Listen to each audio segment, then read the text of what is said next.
Hi there, look what I have. I feel like I could use this as a sleeping bag. I went shopping yesterday and I got this, and this is the bag. What the hell? They ran out of small gift bags, so they gave me this monster of a thing. Ridiculously huge carry bag aside, this is the real star of the show.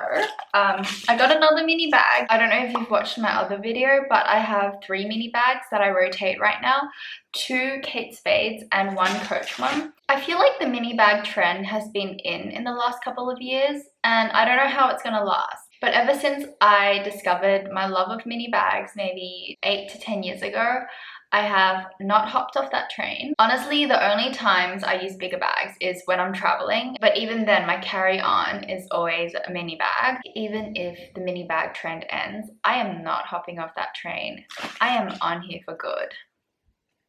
I am gonna ride it all the way to the terminal. Okay, that got a bit off track. Anyway, onto this bag. I was in Oroton and I was originally checking out the bags, and there were 2 in the color and style that I wanted, and I was comparing them because I wanted to find the one with the best stitching and that looked the best. And then the sales lady came and was like, we can just give you a new one. And I was like, you can? Because I'm not used to that. Like when I purchased from Kate Spade or Coach before, you just grab the one that's on display and then paid for it, and that was the one you got. But they had brand new bags in packaging.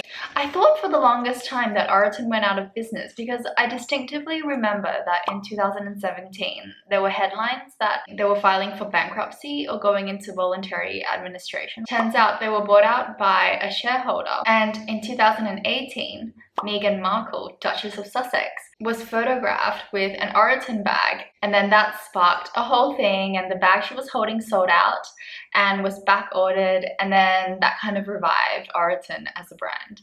Anyway, point is they got revived and I was able to get a bag. Oroton is an Australian brand that started in 1938. They do like bags and accessories and wallets and things. This is called the Harriet crossbody in cognac.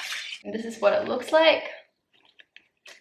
See, here's the little tag. It was originally like $170 something, I think, but it got marked down to $107. And then they were having another 20% off, so it ended up being around $85. There's the logo. It says established 1938. The logo is just stamped on, and here's what it looks like on the inside.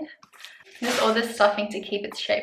I really should stuff my bags. This is the shoulder strap. It doesn't come with any other handles, which is fine because I don't really use them anyway. Like I don't carry them on my wrist or the crook of my arm. It has a main compartment, and then it has these 2 side compartments, which are going to be quite useful putting things like keys or pads or like paper receipts. It is quite flat, but that was kind of what I was after because with my other bags, I always wanted it to be able to fit a water bottle. They always had a bit of width to them. But now I was after something that didn't necessarily have to hold a water bottle. I wanted something flat and light and easy to carry around. It definitely will have enough space to fit on my essentials, and the straps are adjustable, which is absolutely necessary. Everyone is a different height. I like my bags to sit kind of on my hip when having it across my shoulder, and also when I'm wearing a crossbody. Now let's see what we can put in. I'm gonna start with my phone because who's without a phone these days?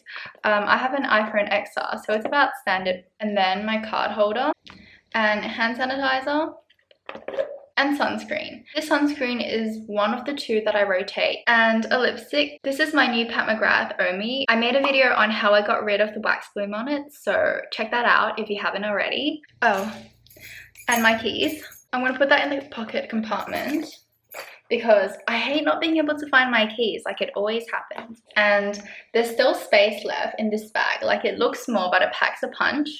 I can close this up just fine. So those are what I would consider my essentials. I feel very comfortable leaving the house as long as I'm not staying overnight anywhere, with just this. The only thing missing that would usually be in a bag of my essentials, my bare essentials, is a bottle of water. But like I said, I bought this bag keeping in mind that I wouldn't be able to fit a water bottle in there. Maybe I could get a vial and fill it up with water and just drink it, although I feel like that would look very suspicious.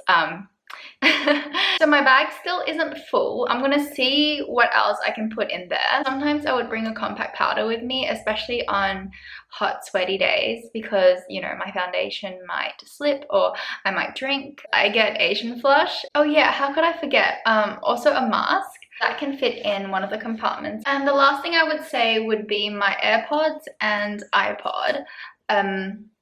I feel like people don't really have iPods these days, but I still have one because it was a gift from my dad, and because I don't like my phone running out of battery, so I don't like playing songs on my phone, so that's what my iPod is for. So that's my AirPods and my iPod. It's getting pretty full now. I'm gonna try closing it.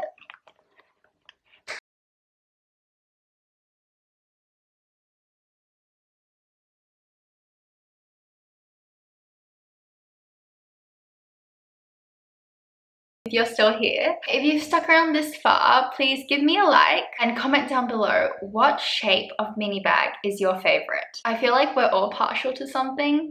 I'll have to test this out a bit to see where it ranks on my preference list, and I'll have to see if I can get used to being out and about without a water bottle in my bag. Be sure to subscribe because I make content like this about bags, fashion, accessories, jewelry, beauty, and just random stuff. So yeah, feel free to join me.